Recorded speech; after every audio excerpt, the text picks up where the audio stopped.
They do have a timeout. Decide not to use it. Curry, way downtown. Bang! James on the drive. Anthony for three. Puts it in. Durant. You can't keep jumping that high, man. C'est fou. Bryant for the win.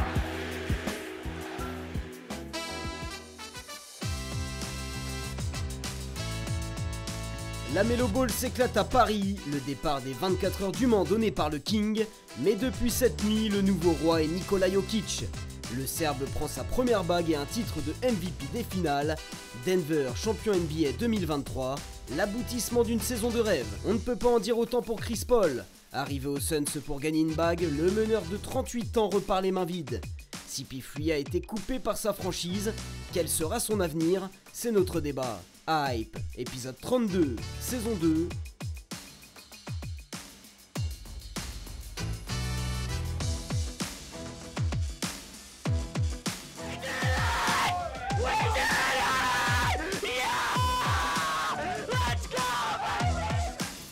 Bonjour à tous, bienvenue sur Sport en France, dernier numéro de Hype de la saison et on va parler NBA avec le sacre des Denver Nuggets, premier sacre de la franchise. On va accueillir pour ça un homme prêt pour parler NBA, c'est Paul. Comment vas-tu Paul?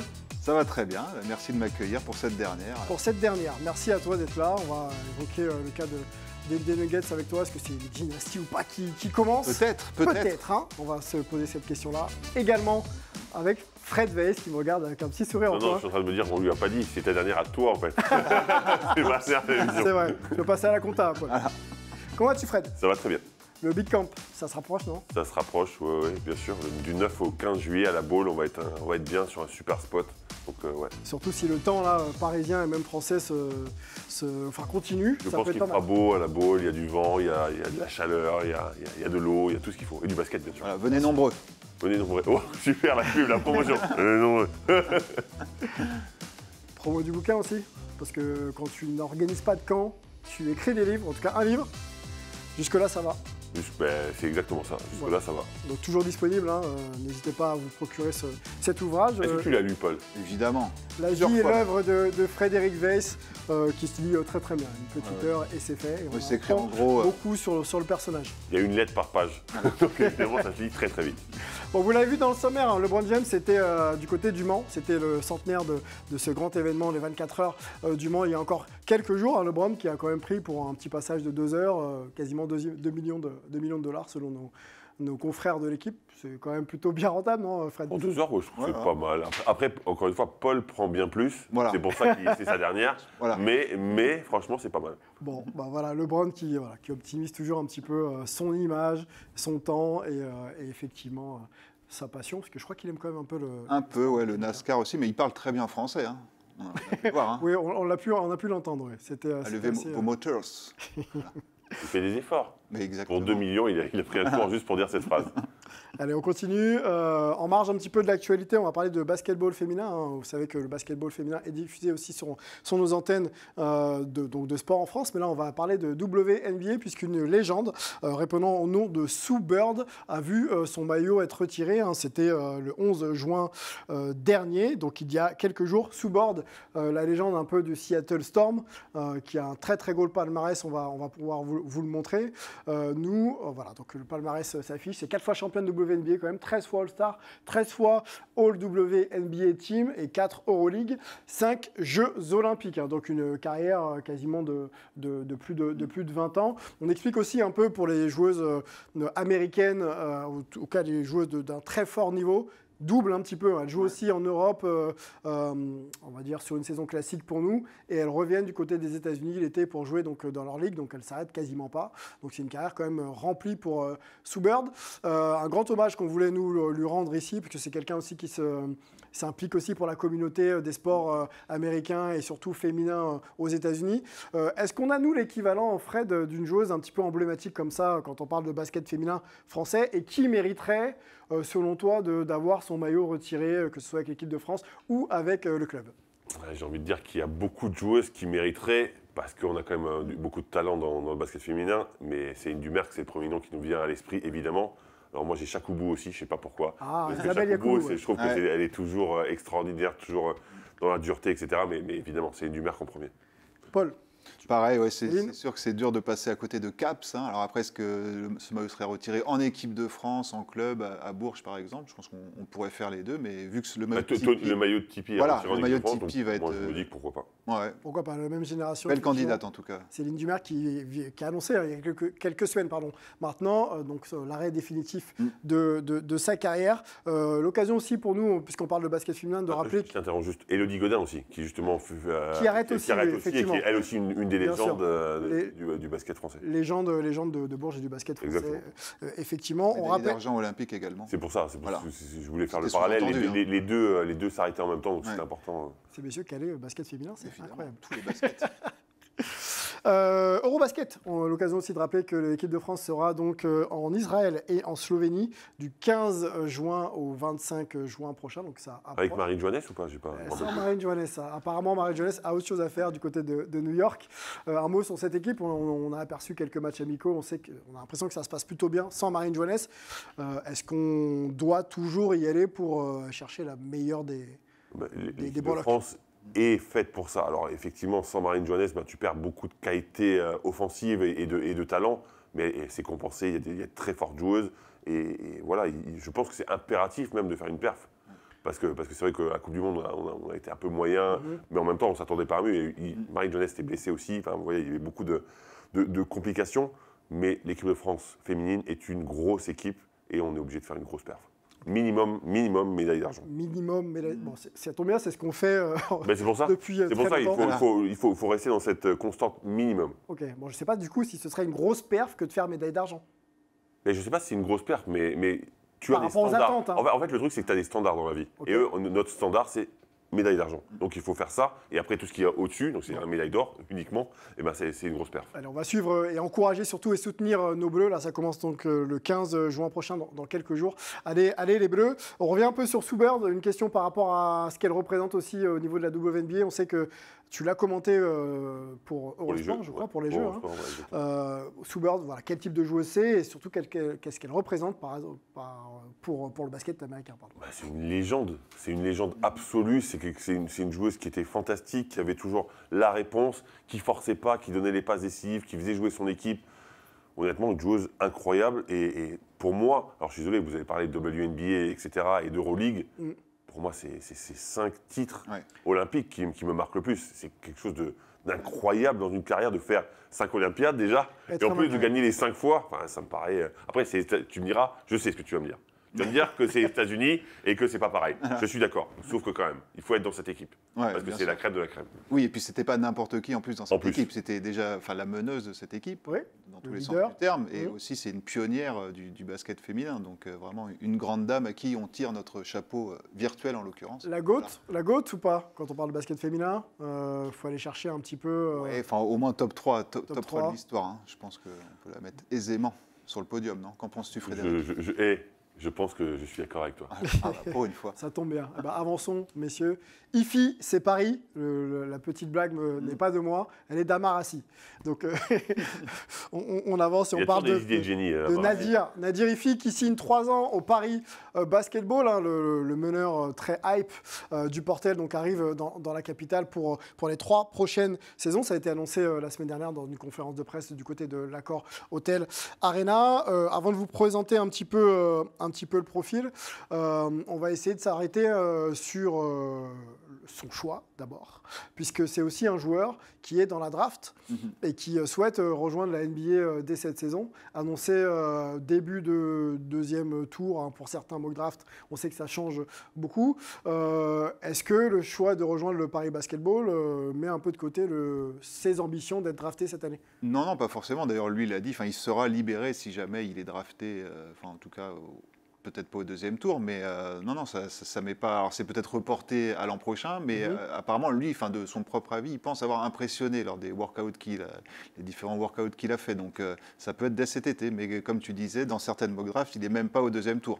Donc est-ce qu'il peut être non drafté? Enfin, on va voir. Le 22 juin, réponse dans quelques jours. Dans quelques jours, c'est vrai que ça approche vite. Beaucoup de nos Français seront représentés. Le choix du Paris Basketball, on sait que c'est un club qui fait beaucoup sur le plan marketing. Paris reste la capitale. Des jeunes comme Bégarin, comme Ismaël Kamagaté ont choisi aussi Paris peut-être pour être exposés. Est-ce que c'est le meilleur endroit aussi pour Nadir pour profiter un peu de la hype parisienne? Alors, je sais de sources sûres qu'il a été contacté par des équipes d'Euroleague qui étaient très intéressées par lui, mais il ne voulait pas franchir le cap de passer du Portel, alors sans rien de péjoratif pour le Portel, à directement passer à l'Euroleague. Je pense qu'il a bien fait. Je pense que son agent, c'est Olivier Mazet, donc on sait que c'est plutôt structuré. Donc voilà, il va avancer petit à petit. Je pense que le Paris Basketball, c'est une belle étape. S'il y avait Will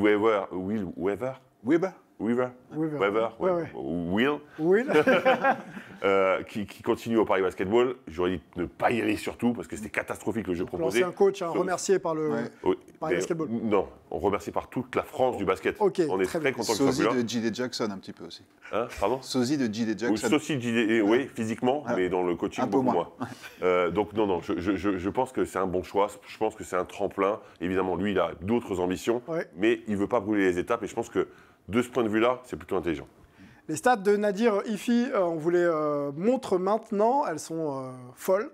Tant on sait que le joueur était un joueur de National 3 il y a encore quelques saisons. Donc il a évolué au Portel, une équipe de BetClick Elite, quasiment 17 points à 47% de réussite au tir, 3,4 passes et 2,7 rebonds, donc un meneur très impliqué, 13 scoreurs dans le profil, qui n'hésite pas à agresser et à jouer son va-tout offensif. Après, première option au Portel aussi, ou quasiment. Voilà. Donc c'est pour ça qu'il doit évoluer aussi dans son positionnement de meneur. Et je pense qu'au Paris Basketball, il va être amené à faire plus de passes, à créer un peu plus pour les autres. Justement, aussi. Quel type de Nadir on peut avoir au Paris Basketball? Là, on sait que les atouts sont peut-être un peu plus diversifiés, Paul, quand on voit cette équipe qui va sûrement être reconstruite peut-être autour de lui, mais est-ce qu'on va avoir le même Nadir qu'au Portel? Alors, si il y joue, il y joue, bien sûr. Ouais. Mais c'est vrai qu'il va peut-être s'orienter vers un profil plus gestionnaire, moins scoreur, même si c'est sa principale qualité. Et d'ailleurs, on se souvient que ses 39 points, là, son match de l'année, il le fait contre Paris Basketball. Ouais. Donc, bon. D'ailleurs, tu as vu la communication du Paris Basketball? Oui. Qui a dit, il nous en a mis 39, du coup on l'a signé. On ne peut pas passer à côté. Je trouvais ça intelligent. Forcément. On parle draft pour Nadir Ifi, qui a fait plein de workouts, donc ces entraînements prévus par les franchises NBA pour observer un petit peu le joueur sur leur terre. Il était aussi du côté du camp de Trévise, camp Adidas Trévise il y a encore quelques jours. Quel profil peut avoir Nadir si jamais il est drafté en NBA? Est-ce que ça va être un joueur ressemblant peut-être au meneur des Toronto Raptors? Peut-être futur ex-meneur des Raptors, Exactement. Fred Van Vliet, merci beaucoup. Mais il était Fred. libéré, je crois. Il va tester le marché. Est-ce qu'il peut avoir un profil à la Fred Van Vliet, c'est-à-dire qu'on ne l'attend pas clairement et puis il montre et il s'impose? Oui, mais c'est vrai que ces profils-là en NBA ne sont pas légion. On en avait déjà parlé dans une précédente émission. Les Shane Larkin, les Mike James, c'est des joueurs américains, mais qui n'ont pas réussi à s'imposer en NBA et qui ont dû s'exporter en Europe et qui cartonnent en Euroleague. Est-ce que c'est amené à être un joueur d'Euroleague à terme? Est-ce qu'il peut s'imposer en NBA? À voir, mais c'est un très bon défenseur. Mais c'est ce que j'allais dire. Sa différence par rapport à ces deux joueurs que tu viens de citer, c'est que c'est vraiment un très bon défenseur sur l'homme. Et d'ailleurs, c'est ça qui lui avait permis de donner confiance à Éric Girard pour le faire jouer plus. Parce que quand il rentrait sur le terrain, il mettait une grosse pression défensive. Donc déjà, tu avais cette assise qui était intéressante. Et après, il avait des qualités offensives, bien sûr.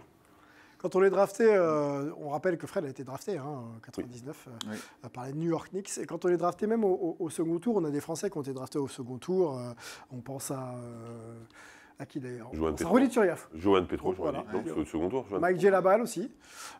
C'est des joueurs qui ont quand même eu un petit peu un rôle. On pense surtout à Ronny Turiaf, par exemple. Est-ce que si on est drafté deuxième tour, on va en NBA, Fred? On tente l'aventure? Moi, j'ai l'impression que tu vas en NBA. S'ils t'appellent, tu vas en NBA, en fait. Après, je pense que c'est plutôt eux qui ont la décision quand tu es au deuxième tour. Mais je pense que quand on t'appelle, quand on te veut vraiment, même si c'est au deuxième tour, on peut te vouloir, en fait. Ça peut être une opportunité et dire, tiens, ça colle tout à fait au profil qu'on recherche. C'est le deuxième tour, mais ça peut être intéressant quand même. Donc, moi, je pense qu'il faut y aller. Je pense qu'il faut savoir aussi qu'il y a une chance sur deux, quasiment, ou peut-être même plus, de revenir en Europe. Mais il faut tenter le coup. La NBA, ça t'appelle une fois peut-être. Il ne faut pas rater le train. Ça a réussi à certains d'aller en Europe après avoir été drafté. Je pense à un certain Nikola Jokic, dont on parle un petit peu en ce moment. Voilà. OK. Bon, c'est les exemples Taco effectivement. Bell, Nicolas, Taco Bell, Jokic. Voilà. Ah, excellente référence. Bon, en tout cas, pour l'instant, le calendrier de Nadir Rifi, c'est la Select Team, cette équipe de France A' qui va s'envoler du côté de Los Angeles pour jouer 2 matchs de préparation. Je crois que c'est contre l'Arménie. Et ensuite, sûrement peut-être la draft et éventuellement des Summer League. Et on verra effectivement ce qu'il adviendra de son Je ne sais pas si vous le suivez sur les réseaux, Nadir. Il poste beaucoup d'entraînements. Ouais. C'est un fou, c'est un bourreau de travail, vraiment. Donc on lui souhaite vraiment de réussir, parce qu'un gamin qui est aussi motivé et qui bosse autant, franchement, on lui souhaite de réussir. Un peu comme Fred bossait d'ailleurs en carrière. C'est un peu Oui, moi je me près filmais moins, c'est tout. C'est vrai, il n'y avait pas de caméra ni de smartphone pour ça. Allez, on va enchaîner, on va rester en NBA. Dans le débat de la semaine, on va parler de Chris Paul.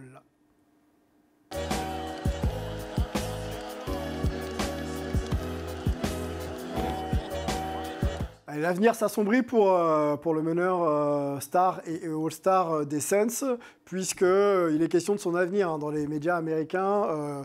Apparemment, la franchise des Suns ne serait pas contre de le laisser aller voir ailleurs et de ne pas payer l'intégralité de son contrat qui irait à plus de 30 millions de dollars pour la saison prochaine, dernière année d'ailleurs de contrat pour Chris Paul. Donc on va se poser la question de savoir que faire du joueur. On va même discuter un peu de Damian Lillard, qui est un peu son pendant peut-être un petit peu plus jeune, mais qui cherche aussi une maison pour pouvoir être éventuellement champion NBA. Commençons par Chris Paul. Quel avenir pour Chris Paul? Il y a plusieurs cas de figure possibles.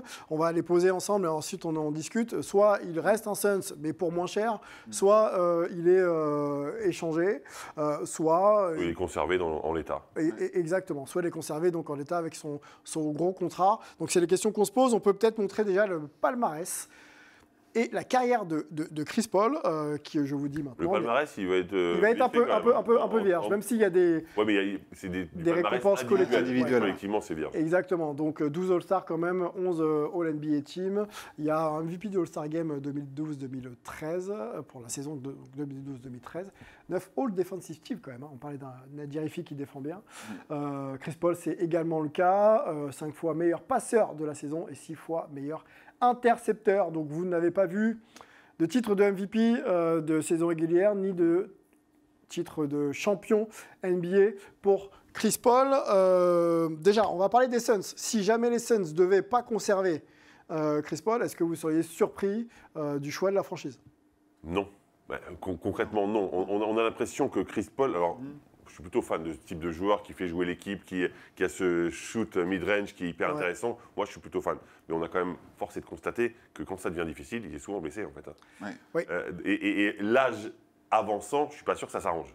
Donc, je ne suis pas sûr que cette équipe qui a plein d'ambition, qu'avec Kevin Durant qui est arrivé, ait vraiment envie d'avoir ce point d'interrogation à ce prix-là, surtout. Donc, moi, je pense qu'il devrait partir. Mais alors, ne me fais pas parler de DeAndre Ayton, je n'en parlerai pas. Ok, ça marche.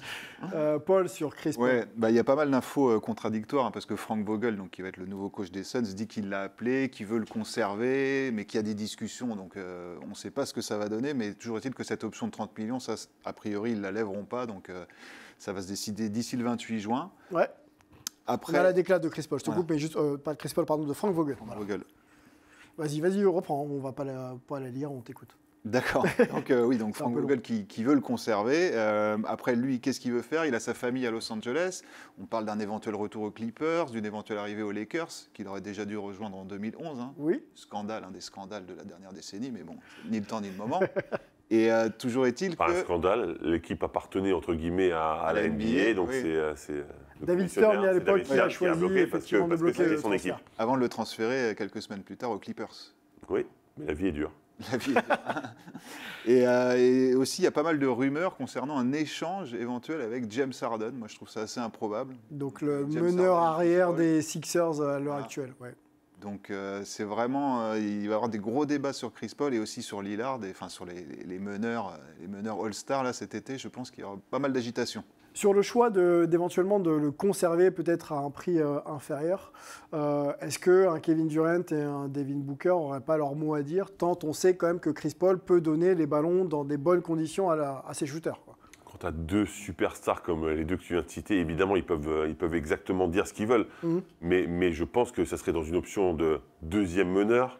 Ça serait plus le meneur titulaire. Après, il faut voir avec Chris Paul si lui est capable d'assumer ça d'une part. Et est-ce que vraiment les deux vont se battre pour lui en disant on veut absolument Chris Paul? Sur le papier, oui, on a l'impression parce qu'ils s'entendent bien, etc. Sauf que ils veulent gagner un titre aussi. Et puis, dans quel état il est, comme tu le disais, 38 ans bientôt, souvent blessé. Est-ce que tu mises, c'est pas l'avenir, hein, Chris Paul, mais... C'est pas l'avenir, et on se rappelle aussi qu'à mi-saison, les Suns se sont un petit peu déplumés en envoyant beaucoup de leurs joueurs du côté de Brooklyn. Et il va peut-être falloir reconstruire aussi une équipe et donc trouver les fonds nécessaires pour le faire. On peut passer les stats de la saison de Chris Paul, hein. On voit que c'est un peu plus compliqué pour lui cette année. Voilà, donc ça s'affiche, il y a quand même 14 points, 44% au tir, quasiment 9 passes. Hein. C'est dur le bad season. Franchement, il season. a 14 points, presque 9 passes. C'est les pires moyennes de sa carrière. D'accord, mais il a son âge. En fait, ça sera de moins en moins bien. Mais un mec qui t'apporte toujours 14 points, 9 passes, on ne peut pas dire qu'il fasse des mauvaises saisons, surtout à son âge. Enfin, vraiment. Et puis surtout entouré par qui il est entouré. C'est-à-dire qu'il doit faire jouer son équipe plus que jouer pour lui en termes statistiques. Okay. Donc moi je ne trouve pas ça si mauvais, au contraire. Est-ce qu'on ne lui laisserait pas quand même une chance avec le quatuor si on dit que Frank Vogel est un coach expérimenté, qu'on a Devin Booker et Kevin Durant plus CP3? Est-ce qu'on n'essaye pas quand même de voir un petit peu Oui, je pense qu'il devrait retenter le coup, mais par contre, il faudrait se débarrasser de Ayton, hein, ton joueur préféré, je peux comprendre. Non, en fait, concrètement, on a l'impression que parfois en saison régulière, c'est un joueur extraordinaire. Arrive les playoffs, c'est un petit garçon. Ouais, il montre ses limites. Et donc, si tu veux aller loin... Souvent blessé quand même. Pardon ? Souvent blessé. Souvent blessé. On se rappelle de la série contre les Warriors quand il est aux Rockets et qui sont en passe de sortir les Warriors et que ça passe pas. Je suis d'accord, mais on a quand même l'impression qu'il touche Oui. son plafond un peu, Ouais. son plafond de verre, et c'est dommage parce que c'est plutôt un joueur que j'apprécie. Et mentalement aussi, c'est pas, il montre des signes d'agacement de manière très régulière. Au niveau collectif, c'est pas l'idéal. Hein. Même si Fred faisait la même chose, hein, je crois. Oui, moi, j'étais très faible mentalement. Bon, réaction du joueur hein, qui sent quand même que ça devient de plus en plus difficile. Et, Sylvain, ça va suffire maintenant ce téléphone qui sonne sans arrêt. Je sais que vous êtes sur Tinder, mais quand même. C'est la dernière, on s'amuse. Non, monsieur. Non, laissez-moi faire pourtant, ça sonne mon tout le travail. temps, hein. Désolé, je suis pris. Donc, on revient sur Chris Paul. C'est dur pour moi, mais c'est probablement encore le plus dur pour les gens qui m'entourent, en particulier ma femme. C'est ma femme qui doit supporter ces nuits tardives, celles où je n'arrive pas à dormir. Voilà, donc on a l'impression que ça impacte un petit peu. Voilà, la vraie déclat est celle-ci. Merci Lucien, c'est bien la dernière émission de la saison. On sent qu'il est impacté et que l'environnement aussi de Chris Paul est impacté. Est-ce qu'il ne faut pas justement que lui aussi opte peut-être pour une franchise où il sait qu'il va éventuellement glaner une bague? On parlait des Lakers. Avec son ami LeBron. Et puis il a sa famille qui est toujours à Los Angeles. Donc ça peut jouer aussi. Je pense que LeBron adorerait le voir avec lui. Mais bon, là, les deux, ça fait un peu ensemble. Je ne vais pas dire ça fait maison de retraite, mais pas loin, quoi. Alors, quelle destination? T'es complètement fou. Mais il est complètement fou. Quelle destination, alors, si on se pose un peu la question maintenant pour Lakers. Je pense honnêtement, je pense que lui, s'il part des Suns, c'est pour aller aux Lakers. À mon avis. Donc là, ce serait la destination la pour plus moi, ça serait hype pour gagner. Alors, je ne sais pas si c'est le plus pour gagner, mais je crois qu'il a envie de jouer avec LeBron. Je crois qu'il a envie d'aller à Los Angeles, se rapprocher de la famille un petit peu et tout ça. Moi, je pense que ça pourrait être pas mal aussi. Pour les Lakers, en deuxième meneur. Après, que faire de D'Angelo Russell? Est-ce qu'ils vont faire un sign and trade avec lui? Il y a aussi beaucoup de questions côté des Angelenos pour cet été. Bon, on va observer ça. La free agency, c'est dans quelques jours. On ne sera pas là pour vous en parler, mais vous allez suivre bien sûr sur les réseaux. sur l'été, et puis sur les réseaux. Sur les étés aussi. Hein. Exactement. Merci Fred. Vous voyez ce qui est en forme aujourd'hui, incroyable. Malgré 2 heures de sommeil. Exactement. Allez, on continue avec Damian Lillard, donc l'autre meneur star des Portland Trail Blazers, qui est dans le même cas que Chris Paul. Donc pas de titre pour le moment, un petit peu plus jeune, puisque c'est 33 ans pour Damian Lillard. Des velléités de départ sont en discussion dans les médias, etc. Il n'a pas dit clairement. Il n'a pas dit clairement. Mais on sent que ça se rapproche un petit peu quand même. Ouais, il a parlé des franchises préférées dans lesquelles il aimerait éventuellement atterrir. Donc dont une qui était en finale NBA il y a encore quelques heures. Le Miami Heat, où il conviendrait parfaitement. Il en parle, on y va tout de suite. Miami, c'est le plus évident. Bam est mon pote, Adebayo. Brooklyn aussi, c'est évident car Michael Bridges, est aussi mon pote. Voilà, donc Brooklyn ou Miami pour Damian Lillard, ça se rapproche un peu. On se souvient du passé où il disait moi je reste là. Moi, sa communication, je la comprends pas. Je suis désolé, je la comprends pas du tout. Il a peut-être changé d'avis. J'ai envie de partir. Puis, ah non, j'ai envie de rester. Ah ben non, j'ai envie de partir. Mec, à un moment, t'es pas une girouette, t'es un joueur de basket. Ouais. Donc tu choisis. Il a pas vraiment moi, je dit, peux comprendre tout à fait qu'il ait envie d'aller à une bague. En plus, c'est le type de joueur vraiment qui mérite d'en avoir une. Sauf qu'à un moment, tu peux pas avoir un discours qui change tout le temps, en fait. Il faut que tu choisisses ce que tu veux faire. Et si tu pars pour une bonne équipe. Alors, moi, je préférais qu'il aille à Miami, évidemment. Mais oui, en plus, ça donnerait un coup de boost un peu à l'Est. Et Oui, je pense que ça pourrait être hyper intéressant. Mais ton discours, mec, ton discours.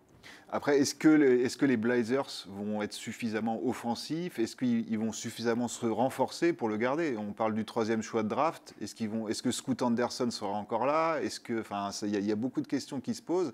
Ils vont re-signer Jeremy Grant, a priori. Mais après, comment l'entourer, quoi? C'est toujours ça la question. Et lui, est-ce qu'il va être satisfait du matériel qu'on lui donner? C'est quel poste? C'est un meneur. Bah oui. Voilà. Mais je pense que les deux, ils peuvent cohabiter, quoi. Et puis, Oui, non, mais ils peuvent cohabiter, mais ce que je veux dire, c'est que... plus qu'avec la Melo Ball. C'est évident, parce que c'est quasiment les deux mêmes. Voilà. Mais concrètement, je pense qu'il espérait quelque chose de plus complémentaire encore, Damien Lillard. Donc il y a peut-être un échange de ce 3e pick. Mais bon, là, par exemple, les Nets n'accepteraient pas le 3e pick plus Anthony Simons contre Michael Bridges, par exemple. Donc ça va être très compliqué. Bon, la déclat de Damien Lillard, je vous la lis. Il semble quand même vouloir observer un petit peu ce qui va se passer avant de faire un choix définitif. J'ai clairement exprimé mes souhaits. Je veux avoir l'opportunité de gagner à Portland et nous avons maintenant l'opportunité en termes d'éléments de construire une équipe qui peut être compétitive. Si nous ne pouvons pas le faire, il va falloir qu'on en discute. Il faut juste laisser les choses se faire et voir si elles aboutissent. Donc il a l'air quand même de vouloir encore un petit peu observer. Ouais, mais il commence à s'impatienter. Et là, c'était une saison pour rien. Et lui, c'est sa meilleure saison statistique en carrière quand même qu'il vient de faire, quoi. Et donc tout ça pour ne rien jouer au final, quoi. Donc c'est frustrant. Être à son prime et ne pas avoir l'option de gagner un titre, alors que quand on est un joueur de ce calibre-là, je pense que ça doit être ultra frustrant par contre. Mais il doit y avoir un problème quand même de recrutement du côté de Portland, puisque ce n'est pas la première saison où il exprime quand même son besoin de renfort. Et les joueurs n'arrivent pas. Il faudrait qu'il vire Nurkic, je pense, déjà. Est-ce qu'il n'y a pas un problème de marché aussi, Portland, avec l'intérêt, l'attractivité de... C'est ce que j'allais dire. Peut-être que Portland, en termes de marché, ce n'est pas si évident que ça. Et peut-être qu'ils ne sont pas suffisamment agressifs. Oui, je suis peut-être sur le marché. C'est la seule équipe pro, en plus, tout sport confondu, quasiment, qu'ils ont à Portland, quoi. Donc les Blazers, c'est tout pour la ville, quoi.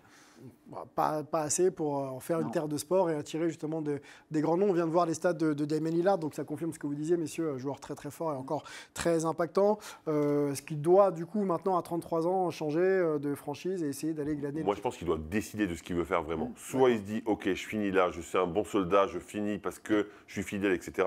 Soit je pars pour gagner un titre, mais il ne peut pas être entre les deux, en fait. Il faut qu'il choisisse. Ok. Il y a CJ McCollum qui était l'un de ses fidèles lieutenants il y a encore quelques saisons du côté de Portland, qui s'est exprimé aussi sur le cas d'Damien Lillard. Si j'étais un parieur, je dirais qu'on ne le reverra plus sous le maillot de Portland. Donc pour lui, c'est terminé. Pour lui, c'est terminé. Et j'ai un peu l'impression que... On a envie de se dire qu'ils se connaissent un peu. Hein. Ils ont passé quelques... Donc on a envie de se dire qu'il a peut-être des informations qu'on n'a pas et que je pense qu'il y en a un qui est décidé. Bon, sûrement Miami ou peut-être Brooklyn après. Voilà, mais faut qu'il exprime clairement son envie de partir. Sans ça, je pense que les Blazers ne bougeront pas. Bon, ça devrait intervenir. On va attendre peut-être la draft et aussi la free agency. Et si les choses ne devaient pas bouger, je pense que Damien Lillard, lui, bougera. On enchaîne, on va parler des finales NBA, parce que c'est terminé, mais on a plein de choses à se dire, messieurs, dans le focus de la semaine.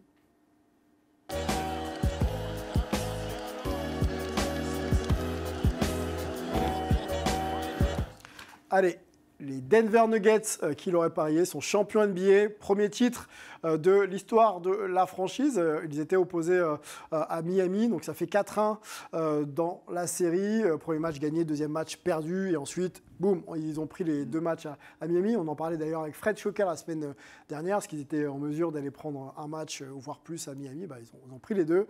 Et ils ont fini la série à la maison avec un Jokic régnant sur l'intégralité de ces finales NBA, régnant comme il l'est depuis maintenant quelques années. Donc, qui finit MVP, Most Valuable Player, donc le meilleur joueur, ou le meilleur ayant le plus d'impact sur sa franchise. On va essayer de se faire un petit panorama déjà global sur la finale, vos impressions, et puis ensuite on détaillera un petit peu les performances et les performeurs de cette finale NBA. Déjà, première question, 4-1, est-ce que cette finale a répondu un petit peu à vos attentes? On avait quelques doutes avant de commencer. C'est pas les Celtics, c'est pas les Lakers, c'est pas les Warriors. Est-ce qu'on allait suivre avec autant d'engouement cette finale NBA? Est-ce que ça a été votre cas, messieurs? Oui, ça a quand même fait des beaux chiffres, mais c'est vrai qu'il n'y a pas vraiment eu match au final, quoi. Même si hier soir, ils gagnent de 5 points, que c'est vraiment pas un beau match. Mais au final, oui, il n'y a pas eu énormément de suspense sur cette finale, ça, on ne peut pas dire le On ne peut contraire. pas dire le contraire. Ouais. On rappelle peut-être les scores. Donc, au premier match gagné par les Nuggets 104-93. Deuxième match, réaction du 8, courte réaction 111-108. Ensuite, c'est les Nuggets, 109-94 dans un match gagné assez facilement. Match 4, c'est 108-95. Pareil. Et dernier match peut-être un peu plus serré avec quelques rebondissements, on pourra en parler bien sûr ensemble. La victoire donc des Nuggets à domicile 94-89. Même question pour toi Fred, l'engouement autour de cette finale, est-ce que voilà, tu as pris un peu de plaisir ou... Moi, j'ai envie de dire que c'était une finale de spécialistes. Ok. Je pense que c'était pas pour tout le monde. Déjà, quand tu as un Jokic dans ton équipe, c'est pas le mec qui va aller au dunk, c'est pas le mec le plus flashy. Donc forcément, pour nous qui adorons le basket, qui connaissons le basket, etc., on est super fan, on adore. Pour un néophyte qui branche la télé, il dit c'est qui ce mec qui va à 2 à l'heure et qui fait des moves, qui tourne 14 fois sur lui-même pour faire un move. Donc je peux comprendre que ce soit un peu difficile, mais finalement si les chiffres sont bons, c'est une bonne nouvelle déjà. Ouais. Et après, la tristesse que j'ai, c'est de me dire que Miami, il leur manque un joueur, au moins un gros joueur, Damian Lillard. Et surtout, ils sont sur la jante. Ils sont sur la jante, on a Jimmy Butler, ils arrivent, ils sont cuits, ils sont cramés, et c'est pour ça qu'il n'y a pas match. Parce qu'avec Miami, il y a toujours match, concrètement, parce que c'est des chiens de la casse. C'est des chiens de la casse.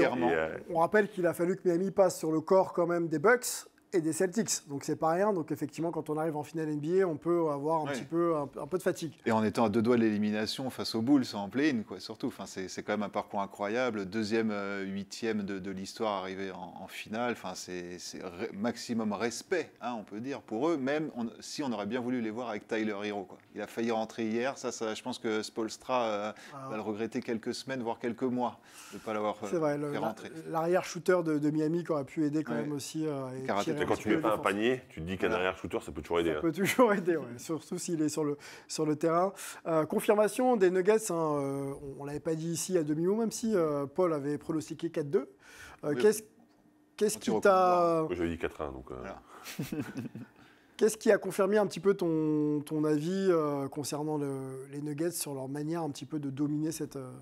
c'est trop fort, c'est trop grand, c'est trop puissant. Et puis le duo, Jokic-Murray, qui est juste incroyable, quoi, un des meilleurs duos de l'histoire, on peut le dire. Et puis on parlait de Jokic, mais c'est le premier joueur à être leader au point, au rebond et aux passes sur tous les playoffs, quoi. Enfin, je veux dire, quand même. Non, c'est monstrueux. Ouais. Non, c'est clairement monstrueux ce qu'il propose. Mais c'est vrai, quoi. Mais alors, moi, je ne suis pas de ton avis. Moi, je dis, il y a ce duo, évidemment, qui est magnifique, mais il n'y a pas que ça. Oui, c'est pour moi, la révélation ultime, c'est Aaron Gordon. Je pensais que c'était le mec le plus débile de la Terre qui comprenait rien du tout au basket quand il était à Orlando. Ouais. Il a Jokic à côté de lui, et ça a été une éponge. Il a deux coachs. Il a appris le basket, et franchement, c'est magnifique. Il a un coach sur le terrain et un coach sur le banc. Donc ça aide. Parce que défensivement, c'est un dur au mal, comme c'est pas permis. Je peux te dire que quand tu as ce gars-là sur le rap, c'est pas évident. Et en plus, il fait les matchs qu'il faut. Il sort même un match à 27, je crois, sur le match. C'est 3 ou 4, je sais plus. Mais en tous les cas, il est là, il est présent physiquement, il est présent dans l'intensité, dans la lecture. Moi, Aaron Gordon, il m'a vraiment, vraiment impressionné. Victoire des Nuggets, on l'a dit, mais est-ce un échec de Miami quand on voit la finale qu'ils font? Tu parlais de fatigue. Moi, je pense que c'est un échec. Quand tu es 8e, quand tu passes à ça, de te faire éliminer, que tu fais au premier tour des play-in, tu perds contre Atlanta. Atlanta. Tu perds quasiment contre Chicago, tu t'en sors in extremis, je pense que c'est un vrai échec. Quand tu élimines les Bucks, quand tu élimines les Knicks, quand tu élimines les Boston Celtics, un échec retentissant. Vous répondez trop vite, monsieur Weiss. Je parle de finale NBA. Est-ce que la manière dont ils ont abordé la finale, on peut considérer qu'ils auraient peut-être pu faire mieux, les ajustements? Ils n'ont plus de jeu. Juste la fatigue? Moi, je pense qu'ils n'ont plus de jeu. Ok, ils arrivent au bout. Après, en plus, l'équipe d'en face est une sacrée équipe qui joue bien, qui a été construite, qui a fait confiance en son coach. Et ça me fait énormément plaisir, mais des deux côtés. Du côté de Miami aussi, le coach est là depuis longtemps. Eric ça a Spoelstra, travaillé. Champion NBA, on peut. Moi, je trouve que ça a travaillé, ça mérite. Et je pense que Denver était trop fort cette année, c'est tout. Un mot sur le coach, peut-être Mike Malone avec toi, Paul, coach un peu sous-estimé, fort caractère, le qui pur n'hésite pas New-Yorkais. exactement à dire ce qu'il pense. Qu'as-tu pensé de son travail? Est-ce que cette victoire le place un peu plus haut dans la hiérarchie des bons coachs en NBA? Oui, complètement. Après, je pense qu'il n'est pas encore au niveau de Spoelstra, même si cette finale pourrait nous prouver le contraire, mais bon, c'est pas les mêmes effectifs, c'est pas les mêmes joueurs, encore une fois, c'est compliqué à comparer, mais donc il est là depuis 2015, il était aux Kings avant. Exactement. Ça s'était mal terminé, et assez rapidement, et là, enfin, je veux dire, c'est aussi l'éloge de la construction de cette équipe, lui qui est là depuis 2015, Jokic 2014, Murray 2016, ils ont construit progressivement, il a l'adhésion de tout son groupe, on sent qu'il est aimé, respecté, et c'est vraiment, encore une fois, on lui tire notre chapeau. Voilà. Mais t'as beaucoup de chapeaux, toi. Ouais. Il en a Ils sont pas en mal. dessous, là. Est-ce que du coup, cette construction dont tu fais part là, fait un peu penser à celle des Warriors de 2015 quand ils deviennent champions NBA où justement on a un coach Steve Kerr qu'on connaît bien mais qui arrive quand même un peu comme ça sans vraiment avoir d'expérience au coaching, un jeune groupe qui devient champion. Est-ce qu'on est un peu dans la même configuration avec Denver? Il y a certains points communs. Déjà, c'est vrai que tu dis la jeunesse. Est-ce que la jeunesse du trio, là, donc, si on met Gordon avec Murray et Jokic, c'est un peu plus de 27 ans. Ouais. Et c'est, dans l'histoire, tous les trios qui ont gagné à cet âge-là ont gagné encore au moins un titre après. Donc, est-ce que c'est le début d'une dynastie? Peut-être un peu trop tôt pour le dire, mais je pense qu'ils vont embêter du monde dans les prochaines saisons, s'ils continuent à ce rythme-là. Début d'une dynastie ou pas, Fred? Moi, personnellement, et c'est vraiment prématuré, mais... Je te laisse nous répondre. Ben non, vas-y. Non, toi, personnellement, donc on t'écoute. Non, mais la densité de la NBA aujourd'hui ne permet pas d'affirmer que, même avec l'effectif qui repartirait de manière identique... Il faudra être Bruce Brown aussi, qui va peut-être rester. Voilà, mais... J'espère pour eux, en tout cas. Voilà, Avec donc... Christian Brown qui va continuer à progresser, parce qu'il faut se rappeler que c'est un rookie et qu'il a fait 2-3 matchs de vieux briscard quand même. Ouais, il était énorme. L'ancien de Kansas, voilà, champion universitaire qui enchaîne, d'ailleurs avec un titre NBA. Ils sont très peu dans l'histoire à avoir fait ça consécutivement, notamment il y a eu Bill Russell et Magic Johnson, des petits joueurs. Ouais, petits joueurs qu'on ne connaît pas. Rien, Bref, la densité de la NBA ne permet pas d'affirmer que l'an prochain, ça puisse se reproduire. Écoute, j'allais te dire exactement la même chose. Alors oui, ils partent avec un peu d'avance, parce qu'ils ont un roster qui va rester sensiblement le même. L'expérience de champion, peut-être. L'expérience de champion, et concrètement, ils ont joué un basket fantastique. Donc oui, ils partent avec un temps d'avance pour l'année prochaine, sauf que, on le sait, gagner un titre, c'est compliqué, mais faire un back-to-back, c'est quasiment impossible. Donc les autres équipes vont se renforcer, il va y avoir des mouvements, on le disait tout à l'heure, on ne sait pas qui va aller où. Et déjà, imaginons juste l'équipe de Miami renforcée de Lillard, par exemple. Ouais. Eh ben, c'est plus la même chose. Tu vois, tu as un Jimmy Butler qui va arriver un peu plus frais parce qu'il aura pu se reposer sur lui. Enfin voilà, si ça devait arriver, évidemment. Mais donc, impossible de dire si ça va être une dynastie. Par contre, ils vont partir avec un temps d'avance, ça c'est sûr. Est-ce que la domination de Jokic rabat un peu les cartes dans la construction d'une équipe avec un grand dominant, vraiment, capable maintenant de défendre bien sûr, marquer et de faire jouer les autres? Est-ce qu'il va pas falloir aussi que les équipes s'arment un petit peu pour répondre à Jokic en faisant peut-être un peu du Jokic avec des joueurs qui auraient éventuellement son profil? Tu connais les joueurs qui ont son J'en ai profil? pas, mais... Là, je peux pas t'en citer un. Non, mais on pense à la saison régulière et Joel Embiid qui a fait une grosse saison régulière, Jokic qui est maintenant un joueur dominant. Est-ce que les grands ne sont peut-être pas une forme d'avenir pour essayer de faire gagner une équipe? Oui, mais les grands, c'est cyclique. Le sport, le basket, c'est cyclique. Et c'est vrai qu'on était sur une dynastie de grands qui dominaient dans les années 90. C'est passé un peu à la trappe avec des extérieurs qui chutaient plutôt à 3 points, etc. Je vous la fais courte. Et là, on revient sur certains grands qui dominent. Mais c'est des épiphénomènes. Parce qu'effectivement, tu as Jokic, effectivement, tu as Embiid, et un mec qui ultra domine vraiment. Je te parle de 5, je ne parle pas de poste 4. Est-ce que ça n'inspire pas à essayer de trouver des joueurs et les mettre dans ces situations-là pour qu'ils puissent avoir un impact? Je ne sais pas, mais est-ce qu'il y avait un Steph Curry avant Steph Curry? Et aujourd'hui, les mecs shootent un peu à 3 points et se permettent aussi de... Est-ce qu'il y a un Steph Curry à part Steph Curry? Non, mais il n'y en a pas. Mais... donc c'est exactement... Non, mais la manière dont on design un peu le jeu a changé parce que le joueur a ouvert des portes. Est-ce que Jokic n'est pas un joueur qui pourrait redimensionner le poste 5? Mais il a changé la vision du poste 5, je suis complètement d'accord. Mais c'est le seul, parce que quand tu parles de Embiid, il est très fort 1 contre 1, il est très fort défensivement, il a plein de qualités, il est MVP et le mérite largement. Mais il n'a pas cet impact sur son équipe en tant que passeur, que créateur, que peut avoir Jokic. Alors oui, il y a plein de gens qui ont envie d'être Jokic. Moi, j'aurais adoré, mais je ne suis pas Jokic, moi. Enfin, tu vois ce que je veux dire? À un moment, il faut vouloir, il faut avoir les capacités techniques et il faut qu'on te mette dans les conditions pour le faire. c'est pas simple quand C'est même. pas simple. Eh ben, on va faire un gros focus sur le MVP de ces finales, Nikola Jokic. On a donc son palmarès qu'on a updaté, qu'on a mis à jour pour parler français. Donc le Jokic, enfin champion NBA donc 2023, MVP des finales 2023. On rappelle quand même qu'il a été 2 fois MVP de la saison régulière en 2021 et 2022, 5 fois All-Star et 5 fois élu dans la All-NBA Team. Voilà pour Nikola Jokic. Petit débat complémentaire. Oui. Est-ce que c'est le meilleur joueur européen de l'histoire de la NBA? Pas loin en tout cas. Réaction à chaud, monsieur Weiss. Réaction à chaud. Comparer les époques. Je ne compare pas les époques, je te parle de meilleurs joueurs européens par rapport à des choses qui sont fixes. C'est-à-dire que quand tu es MVP, tu es MVP, quelle que soit l'époque. Quand tu es MVP, c'est que tu domines la Ligue à cette époque-là. Donc Et tu es MVP. surtout qu'il aurait pu être MVP 3 années d'affilée. C'est ça. Ça aurait Il aurait pas pu été un être sans scandale. problème. Il est MVP des finales. Il est champion NBA. Bah, dis-moi un joueur européen qui serait au-dessus. Je te parle pas je te parle vraiment que de je vous parle que de NBA. Je vous parle pas si en étant la FIBA, un Nowitzki par exemple pour moi est devant, un Gasol est devant, etc. Un Tipeee peut-être même est devant. Mais sur ça, qui? L'accomplissement parle pour Jokic. C'est-à-dire que ce qu'on vient de mentionner en termes de palmarès à seulement 28 ans est exceptionnel et inégalé. Par contre, sur la valeur du joueur et sur le plan technique, j'ai l'impression que Dirk Nowitzki est encore au-dessus dans sa capacité à Combien de être fois un MVP joueur. Dirk Nowitzki? Je ne parle pas de l'accomplissement, justement. J'ai parlé de Oui, l'accomplissement. mais ça fait je suis d'accord avec toi, mais sauf que ça fait forcément partie de l'accomplissement. J'ai donc dit Jokic sur l'accomplissement, mais sur le joueur, je pense que Dirk Nowitzki est encore au-dessus dans ce qu'il m'a montré sur le terrain, dans une époque, on ne va pas comparer les époques, mais quand on joue avec contre Tim Duncan pendant 10 ans, il est un peu plus difficile de régner que quand il y a un peu moins d'intérieur dans cette NBA moderne. C'est mon avis. Ok. Ok. Je prends.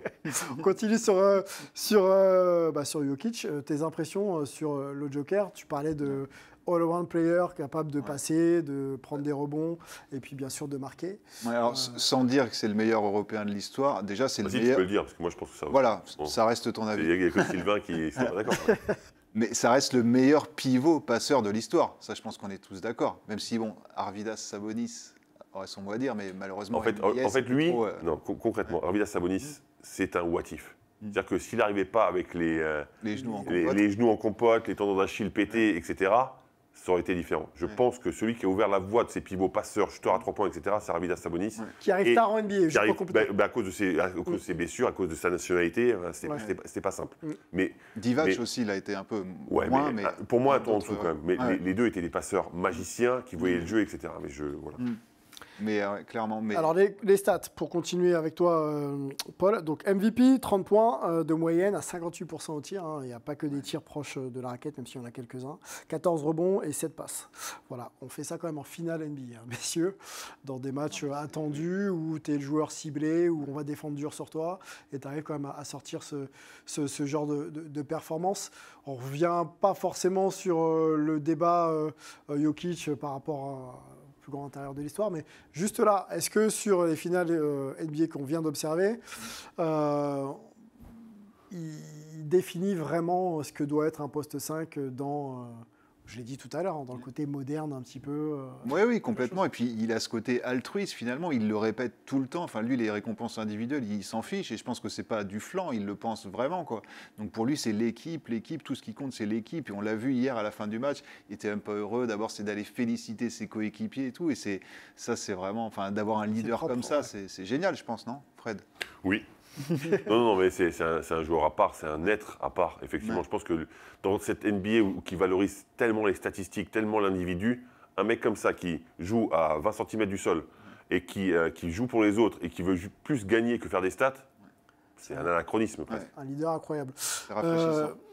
Souvenez-vous de cet ancien joueur Gilbert Arenas, qui n'a pas été champion NBA, mais qui s'exprime sur les joueurs actuels en NBA. C'est pas lui qui aurait lancé la chanson Pose ton gun, le NTM?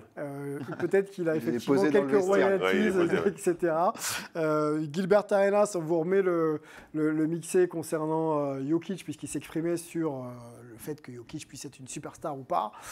On l'écoute et puis on se remet tout ça en tête. You know, Jokic can win his championship. No one's going to care. Let's just be honest. I'm sorry. He's not going to go from where he is right now to this super mega star because he's not doing anything kids want to see, right? You know, Giannis, come on, he's running, jumping, dunking, and you know, he's fun-loving, he's kid-friendly. Same thing with Ja Morant. Jokic, back-to-back MVP. Where did he get picked in the All-Star game? Last. Well, second to last. We're talking about a back-to-back MVP who gets picked second to last. We're back-to-back MVP. So we're talking about a very talented individual. Just when you're talking about showsmanship, you know, he doesn't have it, you know, and he's going to be finals and he's going to win a championship, finals MVP.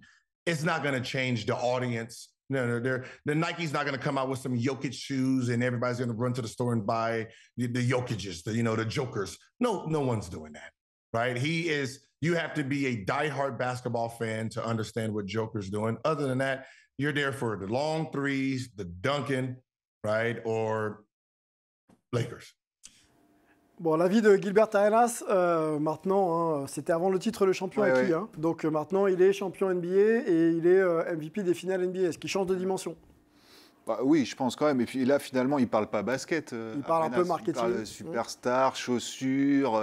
Donc superstar ou pas alors? Évidemment. Je suis désolé, j'ai un peu. Ça me fait mal, hein. Vraiment, ça me fait mal au cœur, mais oui. Je pense qu'il a un peu raison. Je pense qu'il a un peu raison parce que je pense que Jokic est typiquement le joueur qui est apprécié par les gens qui connaissent bien le basket, qui apprécient le basket, qui regardent le basket depuis longtemps. Un jeune, quand il va regarder Jokic, tu vas dire qu'est-ce qu'il est chiant à regarder. Et quand il dit il n'aura pas sa chaussure signature, tu imagines Nike en train de dire hey, on va vendre les Jokers. Et qui va acheter ça à part nous? Enfin, moi, tout de suite, je suis le premier à être sur la liste. Ouais. Mais tu penses qu'un gamin de 12 ans, il va dire moi, mon rêve, c'est d'avoir les Jokic au pied. Et est-ce qu'il ne manque pas un peu de personnalité? Parce que des fois, on peut aussi avoir un style sur le terrain et puis être un petit peu plus vendeur pour les médias. Il s'en fout complètement. Les réseaux sociaux, il n'a pas de réseaux sociaux, je crois. Il s'en fout complètement. Lui, il veut jouer au basket, gagner avec ses coéquipiers des titres. Il n'a pas l'image pour être une superstar dans le sens où les Américains l'entendent. Nous, les basketteurs, pour nous, c'est notre superstar. Parce que justement, il a réussi dans le pays des athlètes, des surathlètes, à exister, et plus qu'à exister même, à défoncer tout le monde avec un style complètement différent. Donc on l'admire tous, sauf qu'un gamin, non, je suis désolé, je vais donner raison à Arenas sur ce point. On parlait d'histoire, est-ce que ça ne va pas le pénaliser pour le classer parmi les meilleurs intérieurs de l'histoire?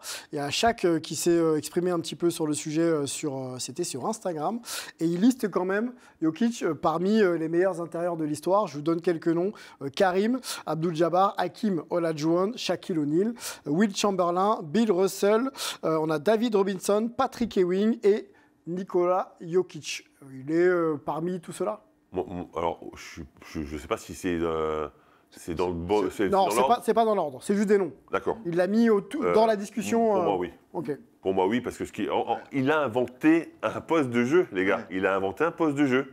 Le meneur pivot. Ouais. Ça n'existe pas, ça n'existait pas. On a parlé de Sabonis, mais il n'a pas pu vraiment le mettre en pratique en NBA, donc ça n'existait pas. Okay. Ce mec a inventé un poste de jeu et sur son intelligence, il défonce tout le monde. Des mecs qui sautent 5 fois plus que lui, parce que je pense qu'il doit avoir 25 cm de détente sèche. J'exagère volontairement. Mais concrètement, comment ce mec qui arrive, physiquement dominé par tout le monde normalement, en fait, il déchire tout le monde en fait. Mais au début, c'était compliqué quand même. Il a dû se renforcer.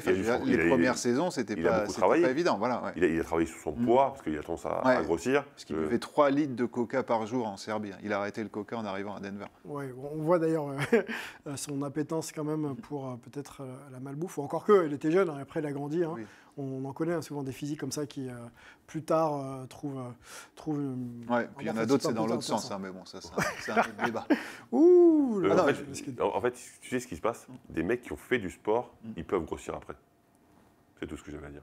D'accord, ok, ça marche, on le dira à tout le monde. On continue sur, pas Nikola Jokic, on va essayer de discuter un peu de Jimmy Butler. C'était l'autre star de ces finales, donc Jimmy Butler pour Miami. A-t-il raté ses finales NBA, messieurs, Jimmy Butler? C'est dur à dire, mais bon, hier, par exemple, sur le match d'hier, c'est vrai qu'il cartonne dans le dernier quart, mais les 3 premiers, il fait quasiment rien, quoi. Donc, c'est vrai qu'on attendait un Jimmy vraiment décisif sur ce dernier quart-temps pour faire la différence.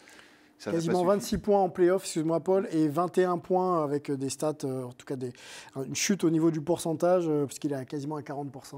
Ouais. Beaucoup de mauvais choix, même à la fin, quand il essaye de shooter sur Gordon, là, le panier pour égaliser à 3 points, là, à la toute fin. C'est vraiment un shoot casse-croûte, comme on dirait, alors qu'il y avait Duncan Robinson à côté. Bon, il a fait un peu des mauvais choix, mais comment lui en vouloir, quoi. Il a porté cette équipe au bout de bras du début à la fin. Quelques décisions. Il n'a plus la lucidité, parce qu'on l'a dit, il est fatigué, il est épuisé, il a tout donné. En fait, c'est 41 minutes de moyenne, messieurs, sur ces finales.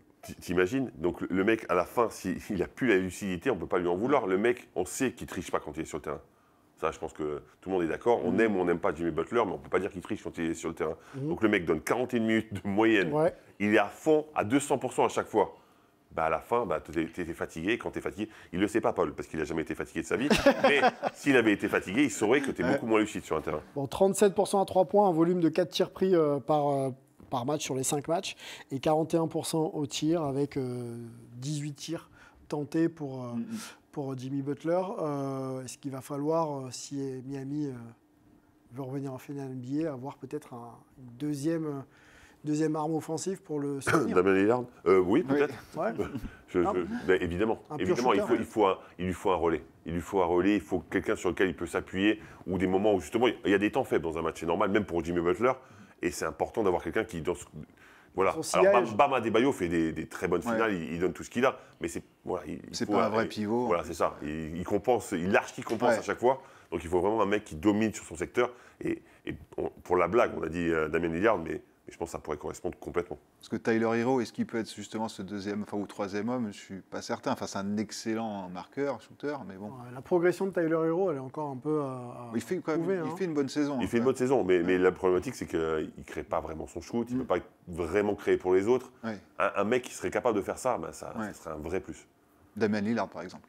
Alors, je sais pas, mais je pense à Damian Lillard. Tu le lis dans mes pensées. C'est vrai qu'on ne l'a pas dit 555 fois. Damian Lillard. Bon, on va observer bien sûr tout ça, la free agency, la draft, c'est dans quelques jours. Suivez les réseaux sociaux, on sera là pour bien sûr vous en parler. On avait une petite info quand même à donner en marge des célébrations à Denver du titre acquis donc par les Nuggets, puisqu'il y a une fusillade quand même dans la ville qui a blessé quand même 9 personnes. Ouais. Donc on sait que voilà, les armes à feu aux États-Unis, c'est un petit peu sensible. On espère que tout le monde ira bien. C'était quand même une info qu'on voulait vous donner. Il y a 3 personnes blessées graves quand même. Ouais, mais on ne sait pas si c'est directement lié au titre ou pas. Encore un règlement de compte ou autre. Bon, le timing est malheureusement, le timing est trop mauvais pour qu'on puisse ne pas en parler. Voilà, en espérant que Jamorant soit pas dedans. On ne le dira pas. On le dira pas. Bon, on va conclure cette émission et conclure cette saison ensemble. Messieurs, on va remercier les absents, Angelo Tsakarakis, qu'on n'a pas vu depuis un moment. Nos amis aussi du côté des États-Unis, Melvin et Antoine, qu'on reverra bien sûr la saison prochaine. On va remercier Paul d'avoir intégré avec brio quand même cette saison. Oui. Hein, brio, c'est toi. Ouais.